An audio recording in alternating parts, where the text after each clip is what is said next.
So now हमने 75 questions complete कर लिए सी सेट के। अब स्टार्ट करते हैं क्वेश्चन नंबर 76 से।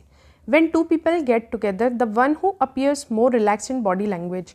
तो अगर दो लोग आपके सामने मिल रहे हैं और एक की बॉडी लैंग्वेज बहुत रिलैक्स्ड है तो वो क्या होगा? पावर हायरार्की में हायर होगा, यस। सीनियर होगा एज में, ये भी हो सकता है, या फिर हायर सोशियो इकोनॉमिक स्टेटस से होगा। तीनों इसमें पॉसिबिलिटीज़ हो सकती हैं। So all of the above is the answer. Question number 77, dash is influenced by interpersonal context. Interpersonal context, आपस में आपकी क्या इक्वेशन है किसी इंसान से, उससे क्या इन्फ्लुएंस होता है? आपका जेस्चर और पोस्चर, कि आप किस तरीके से बैठे हो, वो उस पर डिपेंड करता है कि आपका कॉन्टेक्स्ट क्या है। ठीक है, ए is the correct answer. Now question number 78, among 200 persons 90 people like T, 108 people like coffee and 46 people like both T and coffee. ये एक सिंपल वेन डायग्राम का क्वेश्चन है, आपको आता होगा। ठीक है, हम इस तरीके से इसको रिप्रेजेंट कर सकते हैं। मान लीजिए ये लोग हैं जो टी पसंद करते हैं, ये जो कॉफ़ी पसंद करते हैं, और ये जो बीच का एरिया है ये है जो दोनों पसंद करते हैं। तो दोनों पसंद करते कितना बताया? 46। और ये टोटल टी कितने लोग पसंद करते हैं? मान लीजिए ये है एक्स जो सिर्फ टी पसंद करते हैं, तो x plus 46 is what? Total जो लोग टी पसंद करते हैं वो है 90। तो एक्स कितना हो गया इस हिसाब से? तो ये हो जाएगा 44। ठीक है, तो 44 लोग ऐसे होंगे जो सिर्फ टी पसंद करते होंगे। और कॉफ़ी टोटल कितने पसंद करते हैं? 108। तो 46 में कितना ऐड करें कि 108 आए? ये देखिए, तो ये आ जाएगा 62। तो 62 लोग ये हैं। अब इन तीनों को आप टोटल कर लीजिए, कितना आएगा? 44 प्लस 46 प्लस 62, ये हो जाएगा 108 प्लस 44, ये हो जाएगा 152।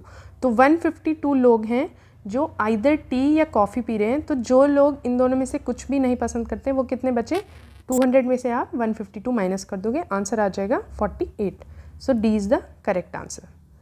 Now question number 79, x minus 4 and 2x minus 1 are factors of which of the following polynomials. किस पॉलिनोमियल का फैक्टर होगा x माइनस 4 और 2x माइनस 1? अब देखो, इसके लिए क्या करना है हमें। मान लो x माइनस 4 जिसका फैक्टर होगा, ठीक है, तो मान लो वो पॉलिनोमियल को हम 0 इक्वेट कर लेते हैं। तो x माइनस 4 उसका फैक्टर है, तो x माइनस 4 मान लो 0 होगा, तो x कितना होगा? 4। तो x को हम 4 पुट करेंगे और फिर देखेंगे किस इक्वेशन का जो है जो कैलकुलेशन है वो 0 बन रही है। तो ऐसे आप करोगे, जैसे फॉर एग्जांपल फर्स्ट है 2x cube 4 cube minus 7 4 square plus 5 into 4 minus 4। ठीक है, तो ये आप देखोगे ये आएगा 128 और यहाँ पे आएगा 112, यहाँ पे आएगा 20 और यहाँ पे आएगा 4। ठीक है, अब आप इस इक्वेशन को सॉल्व करो तो आप पाओगे कि 0 नहीं आ रहा है। ठीक है, तो this is not the correct answer. जिस इक्वेशन में 0 आएगा वो है ये वाली इक्वेशन। ठीक है, आप इसमें पुट करके देख लेना। अब देखो, इसमें वेरिएबल्स तो सेम ही है, प्लस माइनस का सिर्फ फ़र्क है। तो अगर मैं आपको एक ट्रिक बताऊँ, आप ये कर सकते हो कि यहाँ पे प्लस या माइनस लगाओ, यहाँ पे प्लस या माइनस लगाओ, यहाँ पे प्लस या माइनस लगाओ। अब ऐसा कॉम्बिनेशन सोचो कि इसमें कहाँ प्लस और कहाँ माइनस होना चाहिए कि ये इक्वेशन इक्वल टू 0 आए। इस ट्रिक से आप एक बार सोचने की कोशिश करना, तो आप जल्दी इस आंसर पे पहुँच जाओगे। Correct answer is C. Now question number 80, 13 is related to 2190 in the same way as 14 is related to what? ठीक है, तो हम इसमें पाएंगे, हमें कुछ ऐसा पैटर्न ढूंढना है कि 13 2190 से कैसे रिलेटेड है। तो हम इसे डिवाइड करके देखेंगे तो हमें पता चलेगा कि 2190 कम्प्लीटली तो 13 की टेबल में नहीं आ रहा है, लेकिन 13 cube minus 7 is equal to 2190। जब आप इसको डिवाइड करके देखोगे तो आएगा 2190 से करोगे तो आएगा 168 पे ये डिवाइड होगा। ठीक है, और फिर समथिंग रिमाइंडर आएगा। और आपको पता है 169 13 का स्क्वायर होता है, यानी कि 13 इंटू 169 यानी कि 13 क्यूब माइनस समथिंग करेंगे तो 2190 आ रहा है। अब वैसे ही हम इसको 14 के साथ रिलेशन बनाएंगे, 14 क्यूब माइनस 7 जो भी आएगा वही आपका आंसर होगा, and that is here 2737। So A is the correct answer. Now question number 81, in a circle if radius is doubled what happens to the area. Simple सा है, रेडियस को डबल कर दिया है तो एरिया क्या होता है पाई आर स्क्वायर, तो क्या हो जाएगा एरिया पाई 2r का होल स्क्वायर, तो एरिया कितना हो गया 4/r स्क्वायर, एरिया हो गया 4 times it quadruples. B is the correct answer. Now question number 82, values of X and Y हमें इसमें फाइंड करना है, तो हमें इसमें ऐसा कुछ पैटर्न ढूंढना है। अब जैसे आप इधर देखोगे, इन दोनों को ऐड करो, 13 और 14 को ऐड करो तो 27 आता है, इसके सामने क्या है 12 और 9, इसको ऐड करो तो 21 आता है। आमने सामने कोई पैटर्न नहीं आ रहा है, तो इस तरीके से तो ये क्वेश्चन नहीं होगा। अब आप इसको इस तरीके से समझो, 14 + 16 कितना होगा 30, ठीक है। तो सामने वाले का सम आप 30 लाने के लिए क्या कर सकते हो, x की वैल्यू क्या होगी 8, तो आमने सामने सेम हो जाएगा 30। ऐसे ही आप इधर देखो 11 + 9 कितना होगा 20, तो इधर 20 लाने के लिए क्या करना होगा, y अगर 7 होगा तो 13 + 7 20 हो जाएगा, तो आमने सामने एक पैटर्न बन जाएगा। तो ये हो सकता है, सॉरी यहाँ पे 18 आएगा, ठीक है। तो x = 18 एंड y = 7, 18 + 12 30 होगा ना, तो A is the correct answer. Now question number 83, the value of which of the following will not change if a constant number is added to all the scores of a series. तो एक series है, एक number की series है, क्या नहीं change होगा अगर हर नंबर में हम कुछ कांस्टेंट नंबर ऐड कर दें। तो मान लो जैसे 1 2 3 4 1 2 5 6 सीरीज़ है, हम सब में कुछ कुछ ऐड कर दें, मान लो 2 2 ऐड कर दें, तो सीरीज़ हो गई ये, ठीक है। तो क्या चेंज नहीं होगा, अब देखो मीडियन तो चेंज होगा, वैल्यूज़ ही चेंज हो गई, मोड भी चेंज होगा क्योंकि वैल्यूज़ ही चेंज हो गई हैं। फिर मीन, आप देखो मीन भी चेंज होगा जब नंबर्स चेंज हो गए, लेकिन स्टैंडर्ड डेविएशन क्या होता है, डिफरेंस इन द नंबर, कितना डिस्पर्स्ड आपका डेटा है वो चेंज नहीं होगा। So C is the correct answer. Now question number 84, if the side lengths of a square are doubled then how much area will be increase. एक square है, उसकी side double हो गई है, तो पहले a थी अब 2a हो गई है, अब एरिया कितना बढ़ेगा, इसमें भी सिंपल एरिया का फॉर्मूला लगाएंगे, पहले एरिया था a², अब एरिया क्या हो गया 2a का होल स्क्वायर, तो कितना हुआ 4a², तो एरिया 4 टाइम्स बढ़ गया। B is the correct answer. Now question number 85, rupees 196 is distributed in 300 children. If girls gain 1 rupee and boys gain 50 paisa, then what is the number of boys? मान लेते हैं हमें number of boys निकालना है, तो उसी को हम x मान लेते हैं, ठीक है, और गर्ल्स मान लेते हैं y, ठीक है। अब हमें क्या करना है, 196 रुपीज़ डिस्ट्रीब्यूट हुए हैं, 300 चिल्ड्रन है, यानी कि x + y कितना है 300, और x बॉयज़ हैं और बॉयज़ को मिला है 50 पैसा, यानी कि ½ रुपीज़, तो x × ½ रुपीज़ यानी कि x/2 प्लस y को कितना मिला है 1 रुपीज़, तो y × 1 रुपी इतना will be equal to how much 196 rupees. इन दोनों इक्वेशंस को हम मिला के सॉल्व करेंगे तो आंसर हमारा आ जाएगा, ये इक्वेशन है और ये इक्वेशन है, आंसर आ जाएगा 208। इसमें से इसको माइनस, इस इक्वेशन में से आप फर्स्ट में से सेकंड को सिंपली माइनस कर दो, तो x - x/2 x/2, y - y 0 होगा इज इक्वल टू 104, तो x = 208 सिंपली हो गया, ठीक। नाउ क्वेश्चन नंबर 86, गिवन दो नंबर का HCF दे रखा है 9 है, LCM हमें फाइंड करना है, तो सिंपल फॉर्मूला होता है उन दोनों नंबर का multiplication will be equal to HCF × LCM। ये फॉर्मूला आप सिंपली लगा दो, तो 306 × 657 is equal to HCF is 9 × LCM। तो LCM कैसे फाइंड होगा, 9 इधर आ जाएगा डिवाइड में, एंड इसको आप सॉल्व करोगे तो आंसर आएगा आपका D। आप सॉल्व करके देख लो, वीडियो पॉज करके, answer is 22338। Okay, question number 87। अब ये देखिए, ये शायद काफ़ी लोगों को नहीं आता होगा, ये नंबर सिस्टम से रिलेटेड क्वेश्चन है, मैं आपको बताती हूँ। ये एक रिप्रेजेंटेशन होता है, इसको हम बोलते हैं 0.235 बार। देखिए, ये एक रिप्रेजेंटेशन होता है एक ऐसे रैशनल नंबर का, एक ऐसे फ्रैक्शन का जो डेसिमल में रिपीट हो रहा है, यानी कि ये इस नंबर का रिप्रेजेंटेशन है 0.235353535, जो कब इस तरीके से चलता जा रहा है, तो इस नंबर को हम ऐसे लिखते हैं। इसका सिंपल फॉर्मूला होता है, अगर हम इसको फ्रैक्शन में लिखेंगे तो कैसे लिखेंगे, 235 माइनस ये वाला नंबर, इसको माइनस कर देंगे 2 अपॉन जितने डिजिट्स के ऊपर बार लगाए, यहाँ 2 डिजिट्स के ऊपर बार लगाए तो 2 बार 9 लिख देंगे, और जितने डिजिट्स के ऊपर बार नहीं लगाए यानी कि 1 डिजिट, उतनी बार हम लिख देंगे 0। तो ये कितना हो जाएगा 233 divide by 990। So A will be the correct answer.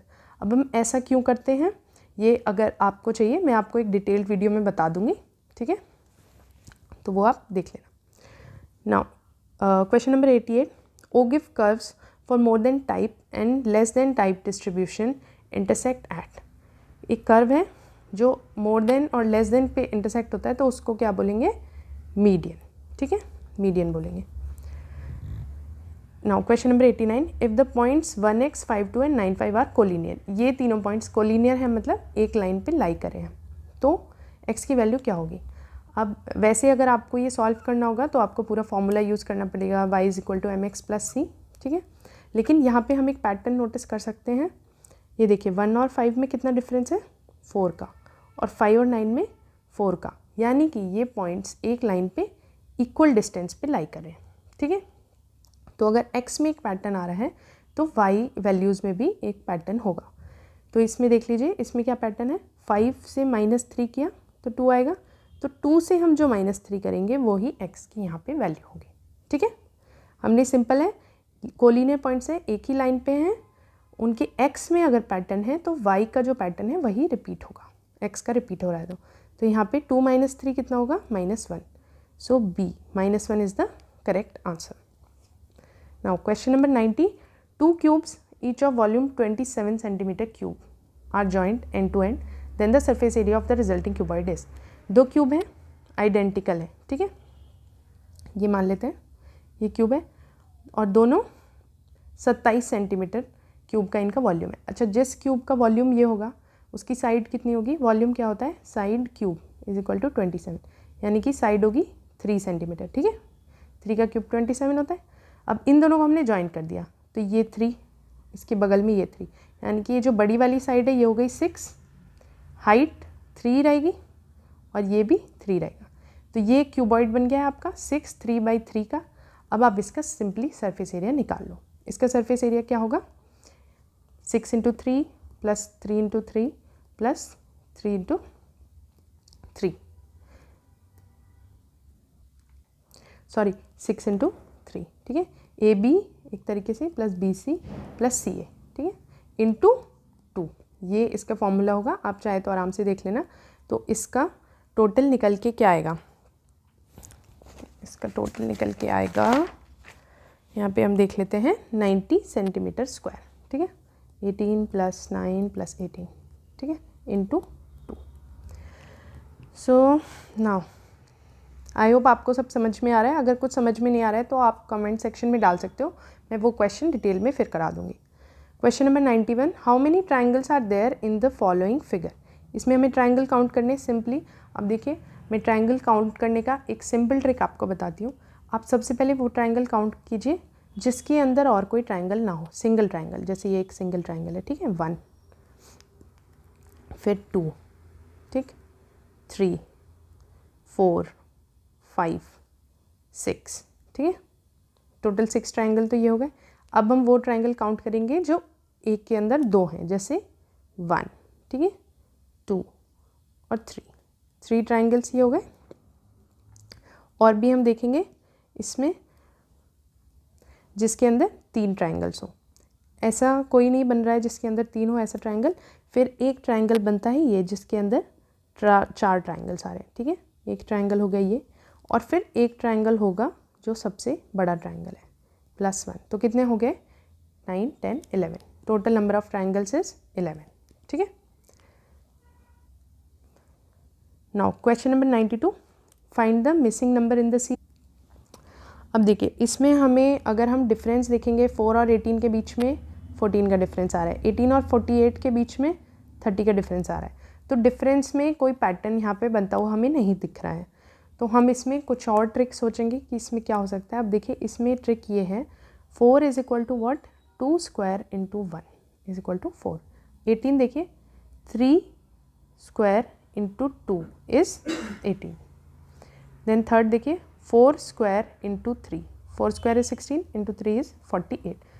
तो इस तरीके से ये पैटर्न चल रहा है। तो नेक्स्ट टर्म क्या होगी, इसको देखते हुए 5 स्क्वायर इंटू 4, तो 5 स्क्वायर इज 25, 25 इंटू 4 100। तो ये इसमें पैटर्न है, तो correct answer is C 100। Now question number 93, if x plus 1/x is equal to 2 then the value of this is what. देखिए सी सेट में कोई भी क्वेश्चन आता है उसमें कभी बहुत ज़्यादा लंबी चौड़ी कैलकुलेशन नहीं होती है, थोड़ा सा माइंड लगा के आपको ट्रिक देखनी होती है। तो जैसे हम इसको सॉल्व करेंगे x प्लस 1/x का इज इक्वल टू 2, आप वैसे भी सोच सकते हो ऐसा कौन सा नंबर है जिसका रेसिप्रोकल मतलब 1 बाई दैट नंबर, उन दोनों को ऐड करें तो 2 आएगा। तो अगर आप ऐसे सोचोगे आपको अपने आप समझ में आ जाएगा ऐसा सिर्फ एक ही नंबर है 1, 1 और 1 का उल्टा भी 1 होगा, 1/1 तो 1 होगा एंड 1 प्लस 1 इक्वल टू 2। ठीक है, ये तो लॉजिक बता दिया। फॉर्मूला से करेंगे तो कैसे करेंगे, x plus 1/x is equal to 2, so x square plus 1 upon x is equal to 2, so x square plus 1 is equal to 2x। तो ये कितना हो गया, x square minus 2x plus 1 equal to 0। ठीक है, तो ये कितना होगा x, ये आप देख रहे हो ये किसका फॉर्मूला आ गया, x माइनस 1 के होल स्क्वायर का, ये 0 है यानी कि x इज इक्वल टू 1। ठीक है, एक ही सॉल्यूशन है इसका। तो x अगर 1 है हम सिंपली इसकी वैल्यू निकाल लेंगे, x की जगह 1 पुट कर देंगे, तो 2 into 1 square plus 2 upon 3 1 square plus 4 plus 3। ठीक है, सिंपली आंसर आ जाएगा आपका 2/5। Now question number 94, dash are used by human beings most of the time to control the behaviour of others as well of themselves. Human beings क्या use करते हैं most of the time अपना और दूसरों का बिहेवियर कंट्रोल करने के लिए।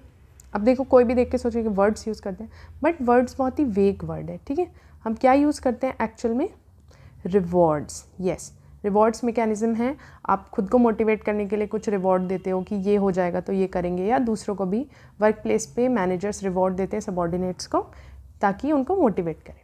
ठीक है, now question number 95, it is a human nature to know why we और others behave in a specific way, the process of explaining our own and others behaviour is. ये एक साइकोलॉजी का question है कि जब हम अपने और दूसरे के बिहेवियर को एक्सप्लेन करते हैं कि उसने ऐसा क्यों किया होगा या आपने ऐसा क्यों किया, तो उस प्रोसेस को हम बोलते हैं एट्रीब्यूशन। एट्रीब्यूशन मतलब कि आप इस बात का किस चीज़ को जिम्मेदार मानते हो। Now question 96, tendency of people to like each other is. एक दूसरे को लाइक करने की टेंडेंसी को क्या बोलते हैं, रेसिप्रोसिटी ऑफ लाइकिंग, कि if someone likes you then you also like them back. वो अंदर से एक सेंस ऑफ अंदर से ही आपको एक रेसिप्रोसिटी आती है कि अच्छा कोई आपको लाइक करता है तो आप भी उसको लाइक करो। Now question number 97, which decision making bias refers to the tendency to give excessive weight to the first information receive. एक डिसीजन आप जब बनाते हो तो उसमें कई तरीके के बायस होते हैं, तो वो वाले बायस के बारे में पूछ रहे हैं जिसमें आपको जो इनिशियल इन्फॉर्मेशन दी है उस पर आप बहुत ज़्यादा रिलाई करो, उसकी तरफ बायस्ड हो जाओ। जैसे देखो आप दुकानदार, अगर आप शॉप पे जाते हो, दुकानदार प्राइस बोलता है किसी भी सामान का कि 2000, तो आपका एक बार्गेनिंग का सेट हो जाता है। अब 2000 से कितना ही नीचे आओगे, अब 500 रुपये तो नहीं बोल दोगे, 200 रुपये तो नहीं बोल दोगे, सरोजनी नहीं है जब तक। ठीक है, तो आप उसके ही अराउंड कुछ बार्गेन करोगे, तो आपका डिसीजन इनिशियल इन्फॉर्मेशन से बायस्ड हो जाता है, फर्स्ट इन्फॉर्मेशन। तो इस बायस को हम बोलते हैं एंकरिंग बायस। ठीक है, now question number 98, what are the 4 basic communication skills.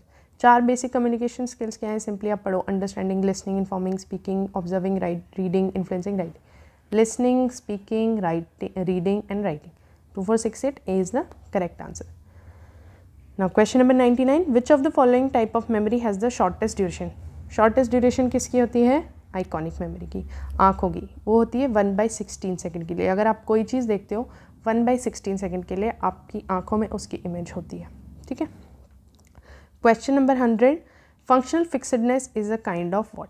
Functional fixedness क्या होती है, किसी चीज़ जैसे आप पेंसिल है, आप उसको सिर्फ लिखने के लिए यूज़ करते हो।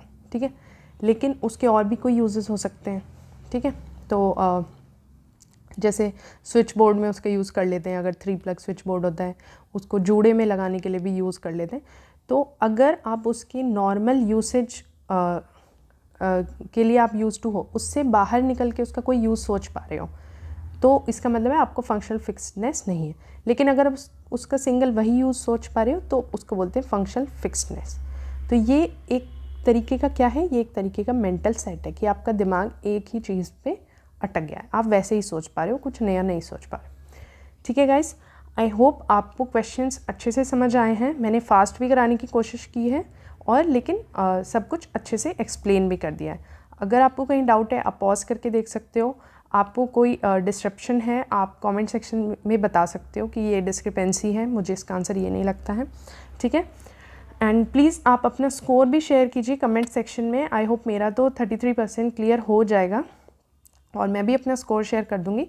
आप प्लीज़ बताइए आपका हो रहा है कि नहीं, और आप फर्दर क्या वीडियोस एक्सपेक्ट कर रहे हैं, UPPCS रिलेटेड या CSAT रिलेटेड या फिर GS, तो वो आप मेरे को बताइए। ठीक है, so all the best from my side, thank you.